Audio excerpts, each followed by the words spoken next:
यानंतर या ज्वलंत जागृत अशा निष्ठावंत शिवसैनिकांना अभिप्रेत आहे. तुम्हाला कल्पना आहे यानंतर कोण बोलणार. आजचा सामनाचा अग्रलेख सगळ्यांनी वाचला का? निश्चित वाचला ना. माग पेटली की नाही?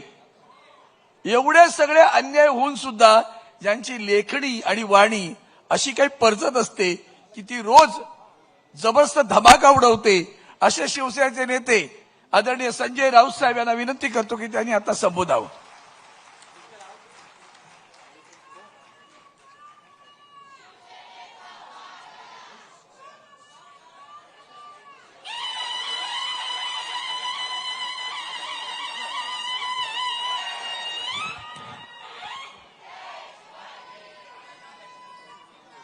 हिंदू हृदय सम्राट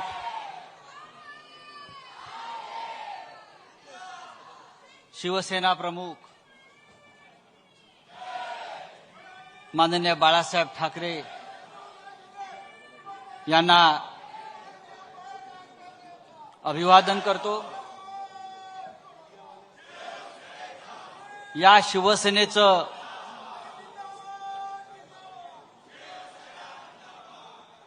रोपटं नव्हे त्यांनी झाडच लावलं होतं आणि त्या शिवसेनेला 59 वर्ष आज होत आहेत. देशाच्या राजकारणातला हा एक चमत्कार आहे.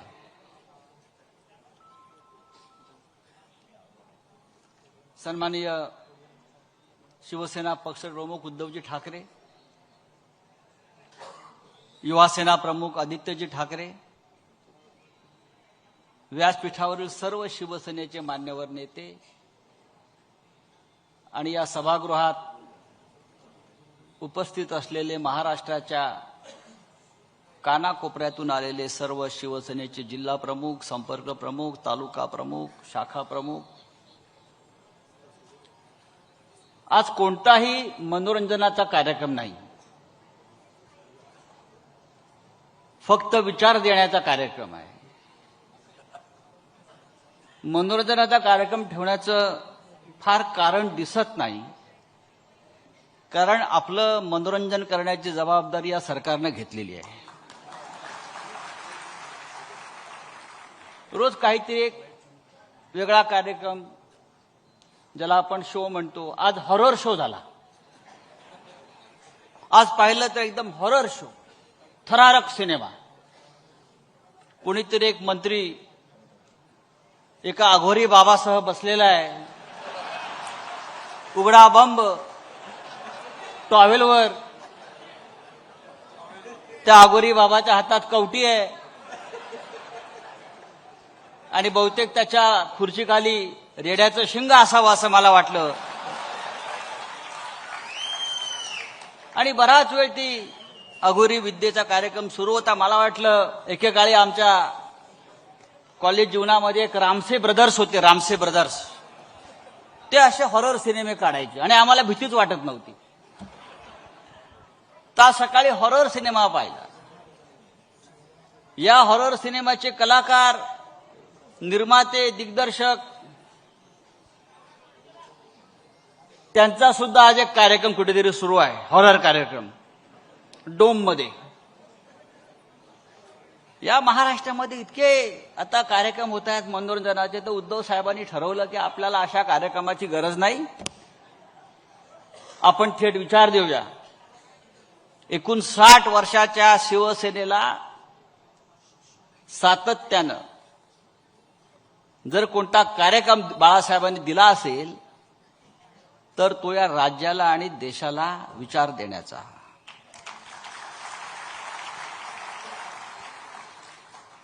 मगाशी अंबादास दानवे या राज्याचे विरोधी पक्षनेते यांनी मराठवाड्यामध्ये त्यांनी जो कार्यक्रम केला आंदोलनाचा, शेकडो गावात, असंख्य तालुक्यात, गाव पातळीवर, क्या हुआ तेरा वादा, क्या हुआ ओ कसम ओ इरादा. खरं म्हणजे ह्या सिनेमाचं नाव फार इंटरेस्टिंग आहे शिवसैनिकांसाठी. इथून जाताना तो मंत्र म्हणून घेऊन गेला पाहिजे.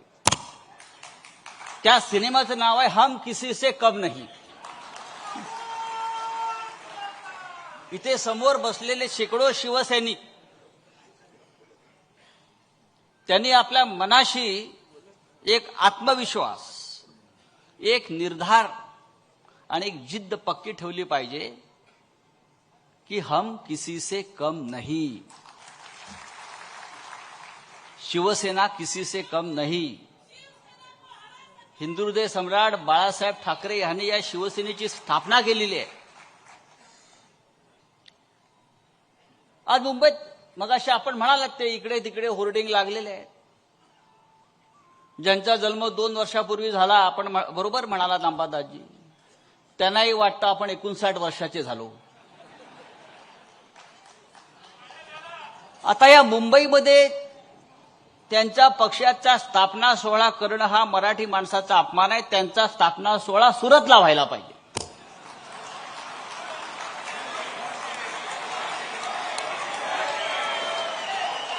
मुंबईत शिवसेनेची स्थापना झाली शिवतीर्थावर बाळासाहेब ठाकरेंनी, उद्धवसाहेब ठाकरेंनी. तुमचा पक्ष स्थापन झाला गुजरातमध्ये आणि तुम्ही बाळासाहेब ठाकरेंचा फोटो कसा काय लावू शकता? तुमच्या पक्षाचे प्रमुख आहेत अमित शहा. तुमच्या पक्षाचे प्रमुख अमित शहा आहेत. तुम्ही अमित शहांचा फोटो लावा, वाटल्यास नरेंद्र मोदींचा लावा, आमची काही हरकत नाही. तुम्ही बाळासाहेब ठाकरेंचा फोटो 2 वर्षापूर्वी शिवसेनेची तुमच्या काय गटाची स्थापना झालेली आहे. तुमचा यापुढला कार्यक्रम मी त्यांना विनंती करतो किंवा देवेंद्रजींना विनंती करतो, तुम्ही भारतीय जनता पक्षानं त्यांचा पुढल्या कार्यक्रमाची स्पॉन्सरशिप करावी. सरदार वल्लभभाई पटेल खूप मोठे आहेत, त्याचं नरेंद्र मोदी स्टेडियम नाव केलंय आता, पण ते इथे करतात कार्यक्रम. पण या सभागृहामध्ये हजारो शिवसैनिक पदाधिकारी जमलेले आहेत. शिवसेना 59 वर्षाची झाली हा या देशातल्या राजकारणातला चमत्कारच आहे. माननीय बाळासाहेब ठाकरेंनी तेव्हा सांगितलं होतं, या देशामध्ये फक्त 2च सेना राहतील, एक भारतीय सेना आणि दुसरी शिवसेना. बाकी सगळ्या गुंडांच्या टोळ्या.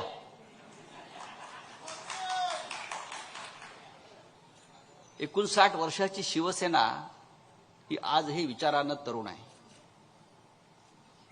डोंगर कधी म्हातारा होत नाही आणि तुफानाचं वय मोजायचं नसतं आणि वाघ कधी शरण जात नाही आणि वाघ कधी गवती खात नाही. आता हे जे स्वतःला वाघ समजणारे जे लोक आहेत ते अमित शहाचं गवत खातायत, मोदींचं गवत खातायत.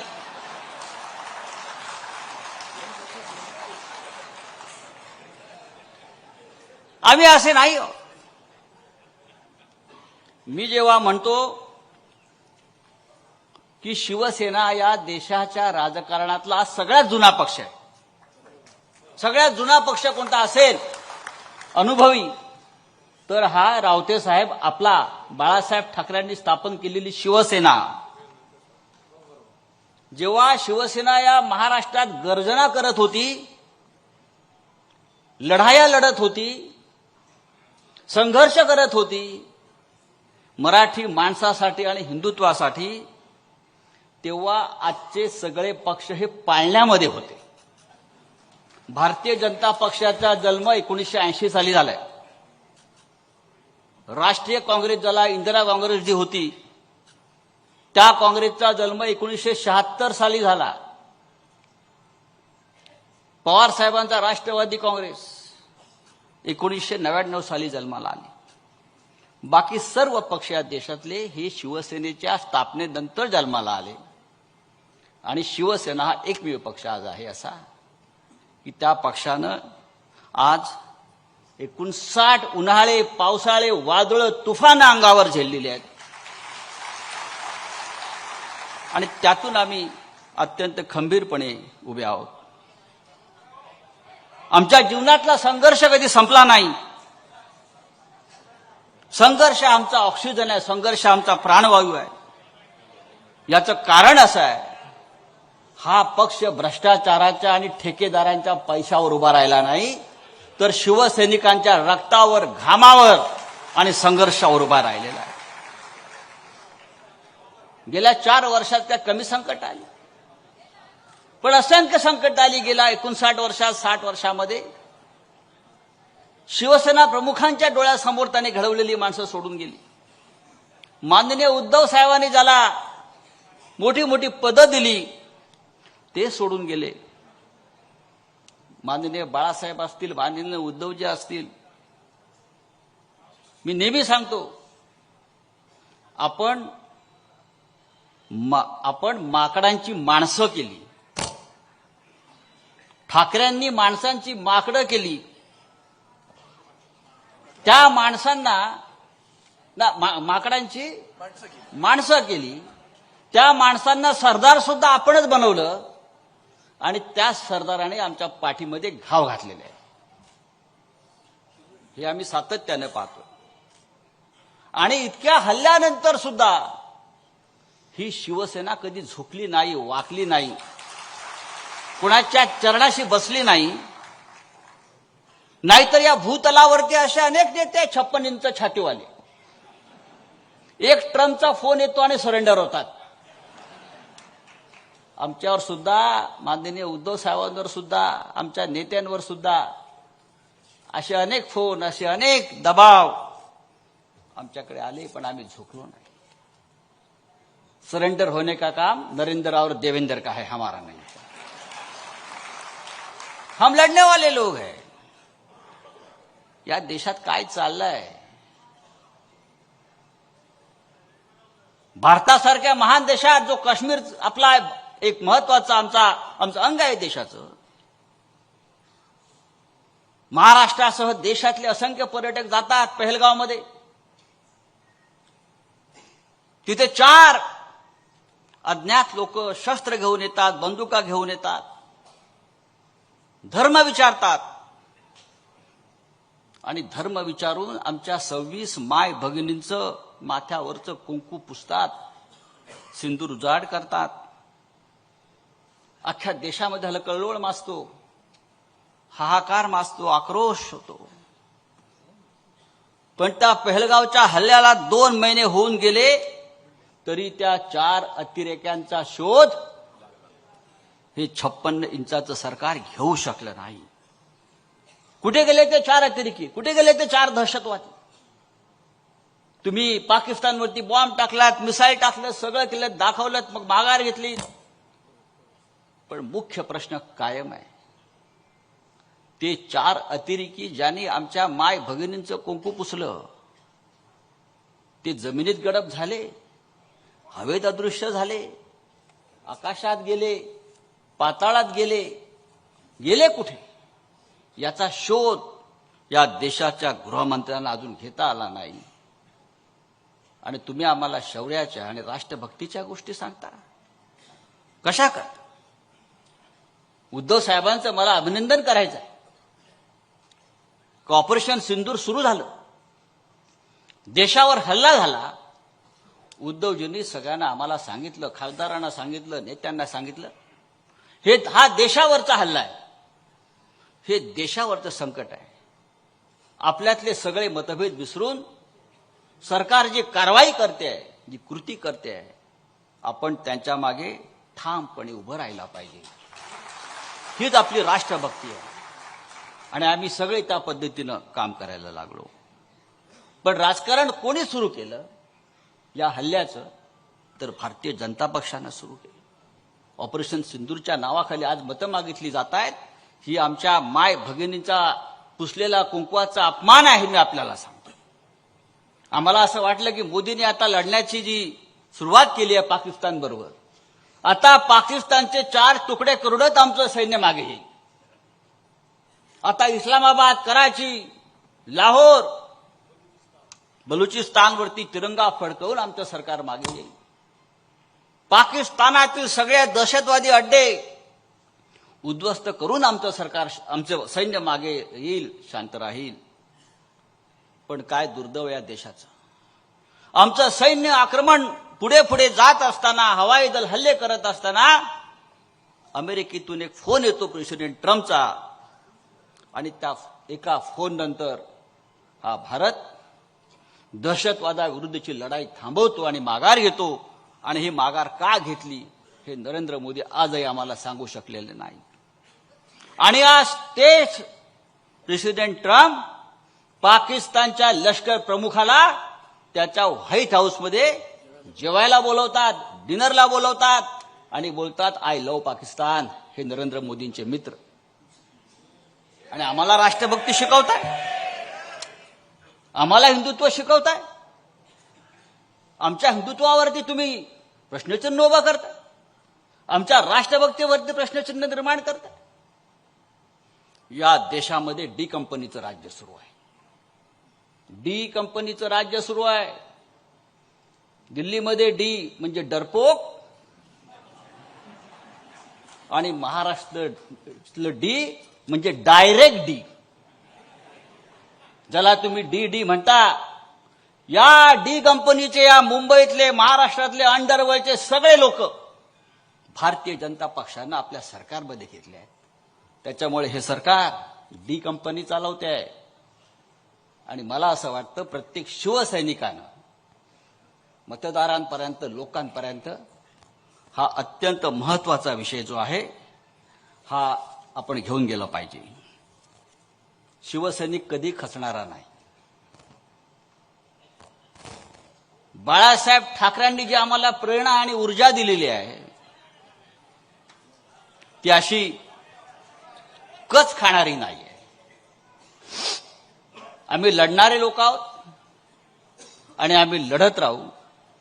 आमचा नेता सन्माननीय उद्धव ठाकरे हा सुद्धा रणमैदानात उभा राहून सगळी आव्हानं झेलत आमच्याबरोबर लढतो हे लक्षात घ्या. जाता जाता मी इतकं सांगेन, उद्धव साहेब, हे चित्र आपण पाहिलं असेल, हा उत्साह आपण पाहिला असेल. महाराष्ट्रात शिवसेनेचे नेते जिथे जिथे जात आहेत त्या प्रत्येक ठिकाणी शेतकरी, कष्टकरी, कार्यकर्ते हे जमा होत आहेत. कालच्या विधानसभेच्या निकालावर त्यांचा आजही विश्वास नाहीये, पण तरीही ते लढण्यासाठी उभे आहेत. आपलं नेतृत्व त्यांना हवं आहे आणि संघर्ष करण्याची त्यांची तयारी आहे. शिवसेनेचा पुढला विजयाचा मंत्र कोणता असेल तर लक्षात घ्या, संघर्ष हाच आमच्या विजयाचा मंत्र आहे आणि आम्ही संघर्ष करण्यासाठी तयार केला पाहिजे. हिंदीमध्ये एक प्रसिद्ध कवी आहेत गोपालदास नीरज म्हणून. त्यांच्या फक्त 2 ओळी मी ऐकवतो आणि माझा विषय संपवतो. अत्यंत प्रेरणादायी आहे. जेव्हा जेव्हा माझ्यासारख्या माणसाला असं वाटतं की आता सगळं काही संपतंय, तेव्हा मी त्या नीरजच्या कवितांचं पुस्तक काढतो आणि त्या 2 ओळी वाचतो. नीरज म्हणतात, है बहुत अंधियारा अब सूरज निकलना चाहिए, है बहुत अंधियारा अब सूरज निकलना चाहिए, जिस तरह से भी हो मौसम बदलना चाहिए. रोज जो चेहरे बदलते हैं लिबासों की तरह, रोज जो चेहरे बदलते हैं लिबासों की तरह, अब जनाजा जोरों से उनका निकलना चाहिए. कळलं कोणाचा जनाजा काढायचा? अब भी कुछ लोगों ने बेची नहीं है अपनी आत्मा, अब भी कुछ लोगों ने बेची नहीं अपनी आत्मा, ये पतन का सिलसिला कुछ और चलना चाहिए.